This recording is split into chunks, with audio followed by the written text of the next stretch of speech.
চতুর্থবারের মতো সরকার গঠনের অনন্য রেকর্ড গড়লেন বঙ্গবন্ধু কন্যা প্রধানমন্ত্রী শেখ হাসিনা। সোমবার টানা তৃতীয় দফায় প্রধানমন্ত্রী হিসেবে শপথ নেন তিনি।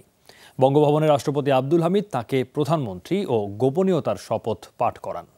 প্রধানমন্ত্রীর পর রাষ্ট্রপতির কাছে শপথ নেন ২৪ মন্ত্রী, ১৯ প্রতিমন্ত্রী এবং ৩ উপমন্ত্রী। নির্ধারিত সময় বিকেল ৩:৩০টার কয়েক মিনিট আগে বঙ্গভবনের দরবার হলে আসেন বঙ্গবন্ধু কন্যা সংসদ নেতা শেখ হাসিনা। তাকে স্বাগত জানান আমন্ত্রিত অতিথিরা। রাষ্ট্রপতির অনুমতিক্রমে শপথের আনুষ্ঠানিকতা শুরু করেন মন্ত্রিপরিষদ সচিব। সম্মানিত সুধীবৃন্দ, আসসালামু আলাইকুম। রাষ্ট্রপতির কাছে চতুর্থবারের মতো প্রধানমন্ত্রী ও গোপনীয়তার শপথ নেন শেখ হাসিনা।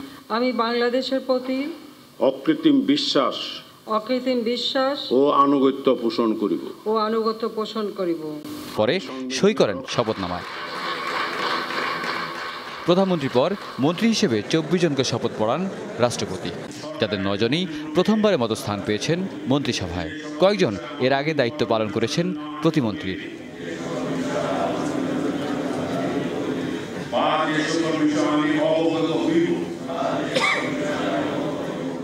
মন্ত্রীদের পর শপথ নেন ১৯ প্রতিমন্ত্রী।